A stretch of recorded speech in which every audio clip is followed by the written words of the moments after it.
enfermedad, sería como un hallazgo. Y hoy sabemos que hay complicaciones relacionadas, ¿no? Por eso hacemos tratamiento de diabetes. Complicaciones crónicas quiere decir suceden después de un periodo de tiempo. Y el objetivo del tratamiento, o sea, el objetivo central de reducir la glucosa es evitar o reducir el riesgo de que aparezca. Las vamos a diferenciar o a clasificar en dos tipos. Complicaciones agudas, que quiere decir suceden en un periodo de tiempo corto. Para la tarde, para la noche o en una hora suceden. ¿Cuáles son?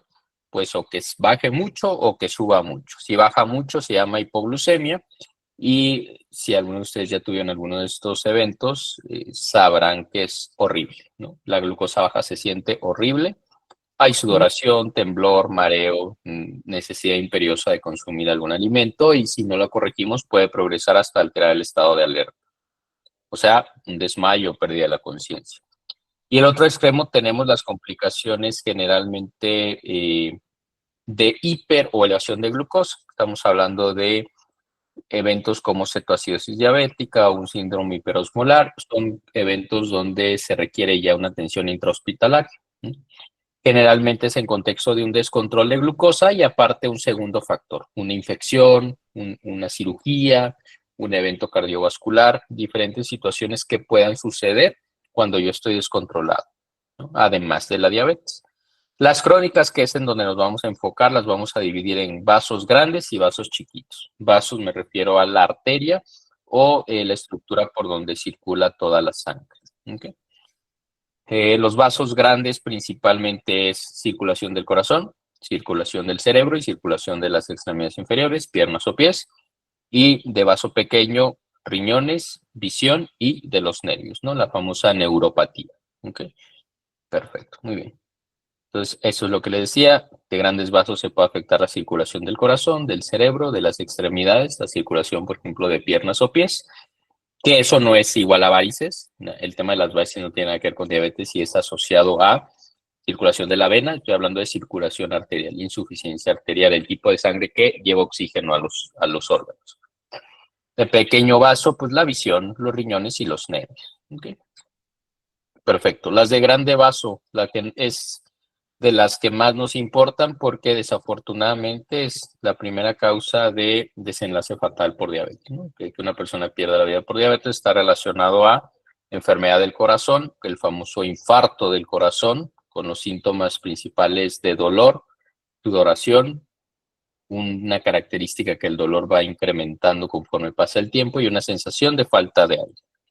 Puede suceder si estoy descansando o en reposo o haciendo un esfuerzo o actividad física.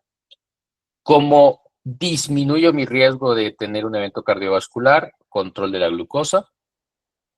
Control de la glucosa, hablamos niveles de glucosa en ayuno de 80 a 130 y 2 horas después de los alimentos abajo de 180 o una hemoglobina glucosilada por abajo de 7%.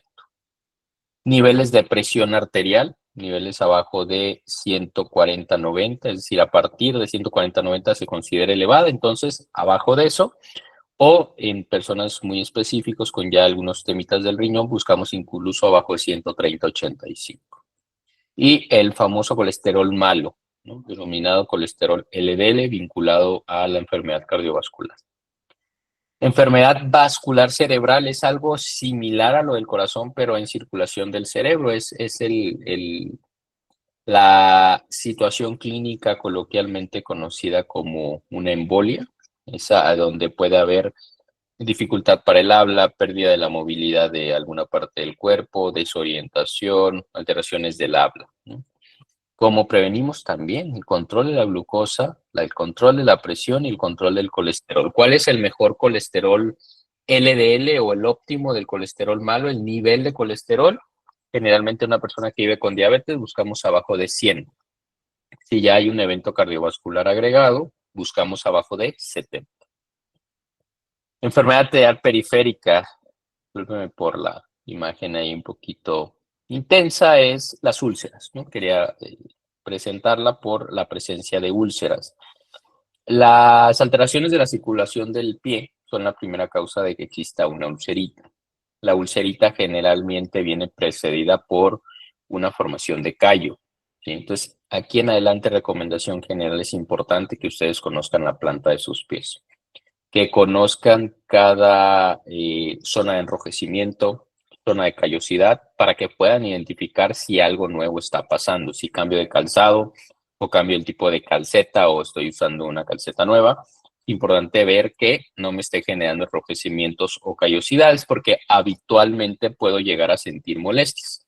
Pero recuerden que como parte de la alteración de los nervios de la glucosa, puedo o no sentir las mismas sensaciones, ¿no? Puedo perder capacidad para percibir un borde en el zapato, una zona que me apriete o una zona en donde esté haciendo una mayor presión. Entonces lo veré con un enrojecimiento que luego pasa a ser una callosidad y luego termina haciéndose una ulcerita, ¿no? Algunos síntomas ya no tan visibles o aparatosos como sería la presencia de una úlcera, que nos hablarían de enfermedad arterial coronaria, en general periférica, perdón.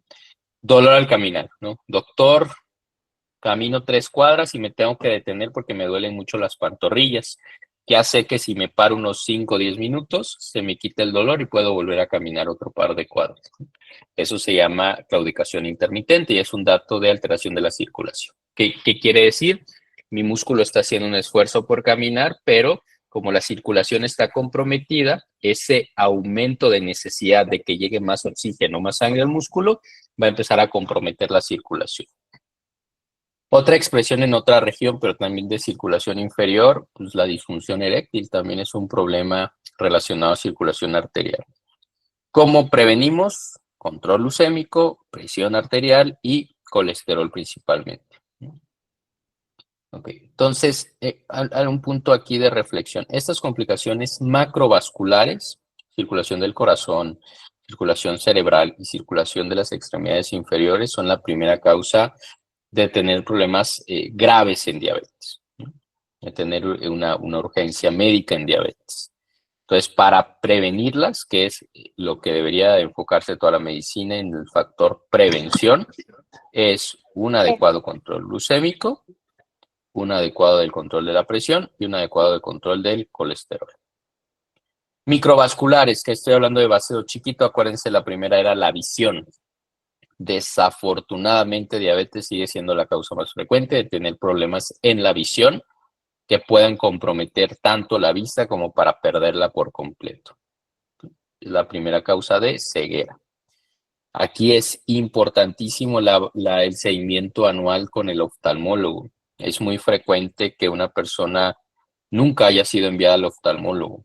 Generalmente nos esperamos a que haya un buen control glucémico para que se pueda tomar esta fotografía, que es lo que se denomina fondo de ojo. Esto es una parte del ojo que se llama retina. La retina es la porción más profunda del ojo, por así decirlo, es donde están los nervios o las neuronas. Y estos manchaditos que ve usted aquí, que se ve muy evidente, como si fuera un sangrado, estas manchitas blancas, este puntillo blanco, pues son cambios relacionados a un descontrol de la glucosa. Y esto se denomina retinopatía. Retinopatía por diabetes. También el control glucémico es sumamente importante para evitar que pase y si ya pasó, para evitar que progrese. La vigilancia entonces es de manera anual y sugerimos una vigilancia más frecuente cada 3 o 6 meses si ya encontramos un datito que tengamos que vigilar de cerca. Está clasificada en 4 grados. El grado 4 es donde hay vasos nuevos, se crean pequeños vasitos inmaduros que se rompen con facilidad. Por ahí vi una pregunta en el chat del glaucoma.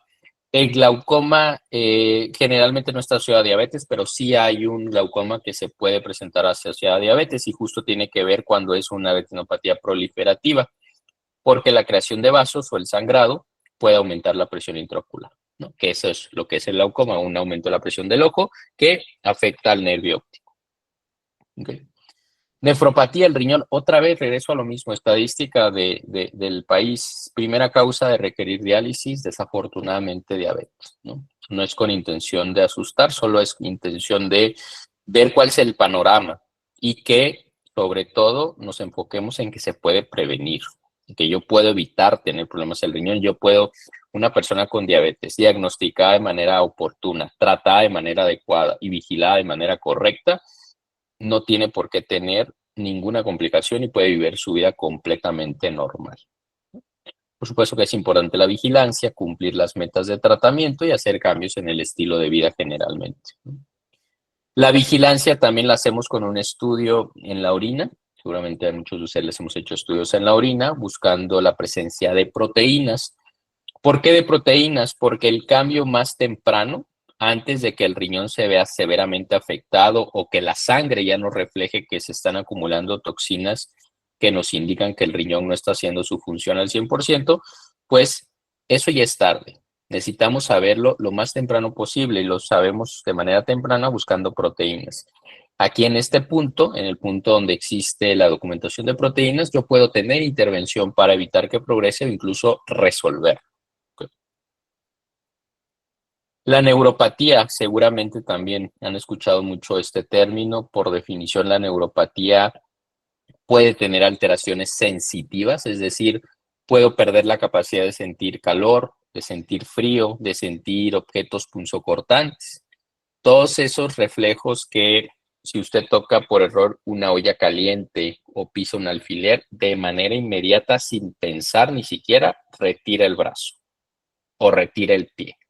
Y este es un reflejo protector, ni siquiera pasa a nuestro razonamiento. Yo lo retiro porque mi cerebro identifica que esa superficie caliente o esa superficie puntiaguda me puede hacer daño. Se hace un reflejo de retirar, pero eso inicia teniendo la sensibilidad. Si mi cerebro no percibe esa señal de temperatura o esa señal de una superficie dañina, pues no la voy a tener y me voy a lastimar y ni me voy a enterar porque ya perdí la capacidad para detectarlo. Es importante por eso, volviendo a lo mismo, la revisión de la planta de los pies. Revisar si hay o no presencia de nuevas alteraciones.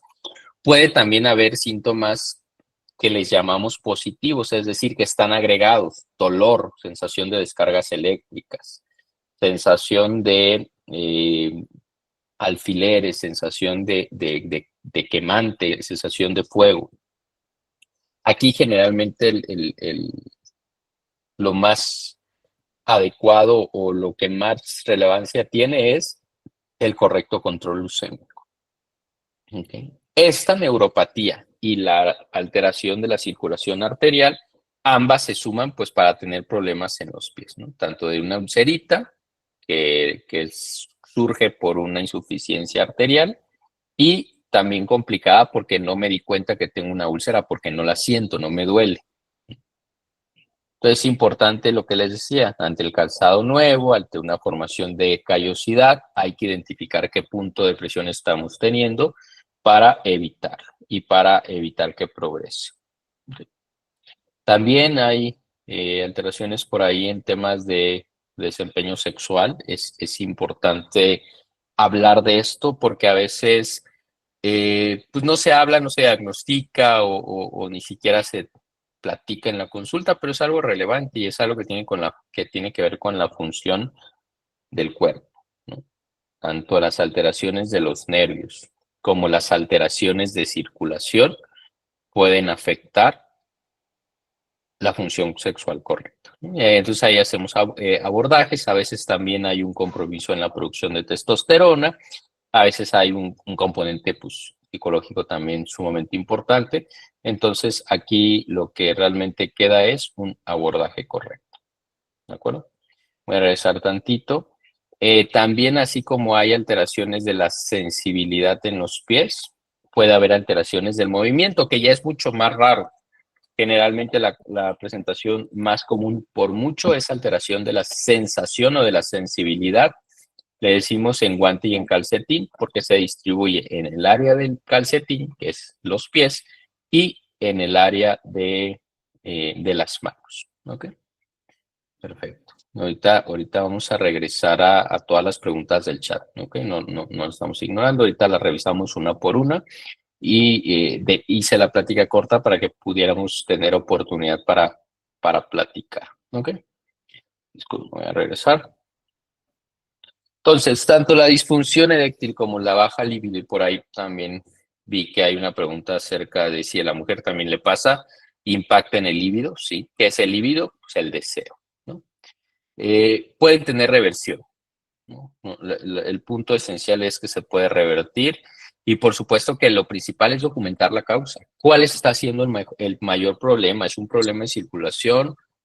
¿Es un problema de los nervios o de neuropatía? ¿O es un problema hormonal? ¿O es un problema psicológico? ¿Okay? Generalmente, el control de la glucosa va a mejorar mucho ambos síntomas. ¿Okay? Generalmente, el escrutinio o la investigación de si hay niveles o no bajitos de testosterona va a generar un diagnóstico oportuno. ¿Okay? Voy a regresar un poquito a hablar del riñón. El tema del riñón es muy importante porque a veces puede estar vinculado a lo que estábamos platicando ahorita. No, ya, la agujeta. A ver, voy a apagar el micrófono de alguien. Ya, listo. El riñón puede estar vinculado porque también las alteraciones en la función del riñón, el acúmulo de toxinas, el acúmulo de sustancias que el riñón debería desechar, puede ocasionar síntomas que a veces disfracen alguna otra causa, ¿no? Entonces, lo más importante es el abordaje completo, ¿no? Considerar todas las causas, considerar qué complicación está presente y, aún más importante, la prevención. Es el enfoque del tratamiento. Tener un control glucémico adecuado, repasando es una glucosa en ayuno de 80 a 130 y una glucosa después de los alimentos hasta de 180. Eso me va a dar una hemoglobina glucosilada de control por abajo del 7%. ¿Okay? Son metas que deben de saberlo. ¿Okay? Son metas que están descritas ya desde hace unos buenos años, guiadas por evidencia científica del seguimiento de pacientes con muchos años de evolución y de seguimiento en diabetes, y son metas que llevan mucho tiempo sin cambiar, ¿no? Entonces, también el estimado es que duren de aquí en adelante por muchos años más. También meta en el colesterol, por lo general recomendamos el colesterol malo abajo de 100 y de la presión arterial de 140/90. Okay. Me regresaba a donde íbamos. Entonces, tratamiento de la disfunción generalmente hacemos a través de asesoría psicológica, control glucémico. El control glucémico puede generar síntomas por sí mismo, el tener glucosas altas y tener un grado de control puede ayudar a esos síntomas. Control de las cifras de presión arterial. Ahorita decíamos, el hecho de tomarse una pastilla no me asegura que está controlado. Entonces, así como tengo un monitoreo de glucosa, también debo tener un monitoreo de la presión, ¿no? Tomarme el losartán o el telmisartán no me asegura que voy a estar controlado. Entonces, me tomo el medicamento y debo medir si ese medicamento me está llevando a las metas. ¿Cuál es la meta? Que habitualmente la presión esté abajo de 140, la sistólica, que es la primera cifra. Hay una diagonal, una rayita, y luego hay otra cifra que se llama diastólica. Esa diastólica debe estar abajo de 90. Hay puntos particulares o escenarios muy especiales donde requerimos o donde recomendamos niveles abajo un poquito más estrictos, ¿no? Abajo de 130/80 o 130/85. Vasodilatadores, los vasodilatadores, ya vamos a terminar, ahorita abrimos el espacio a discusión y a preguntas, ¿de acuerdo? Los vasodilatadores son los comunes medicamentos como tadalafil o sildenafil, ayudan mucho a la sintomatología y generalmente los usamos cuando no hay un problema en tema cardiovascular, porque en el uso de algunos medicamentos como nitratos, que son dilatadores de la vasculatura del corazón, pueden generar problemas, ¿no? Prácticamente están contraindicados el uso junto. ¿Okay? La sustitución del muy bien, ahorita vamos a las preguntas. La sustitución del hipogonadismo, si es que es necesario su tratamiento. ¿Y qué es el hipogonadismo? Tener niveles bajos de testosterona. ¿Okay? Y la corrección de la alteración vascular o de la circulación. Habitualmente ahí involucramos a médicos urólogos que pueden llevar a hacer algunos procedimientos para ayudarnos a volver a tener permeabilidad en esos vasos, ¿no? Entonces, ya para empezar a cerrar, las complicaciones crónicas de la diabetes son el mayor problema, desafortunadamente, ¿ok?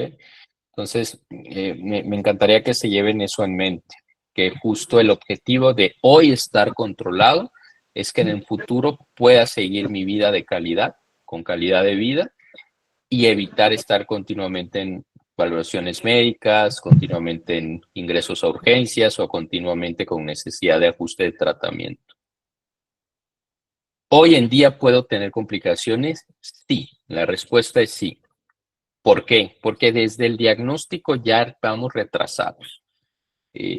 Hace algunos años se publicaba una información relevante en la cual nos decían que una persona diagnosticada con diabetes ya llevaba al menos 5 a 10 años con el diagnóstico. A menos que fuera una persona que habitualmente se hace estudios, sí se pudo identificar de un año a otro cuando empezó a elevarse más la glucosa.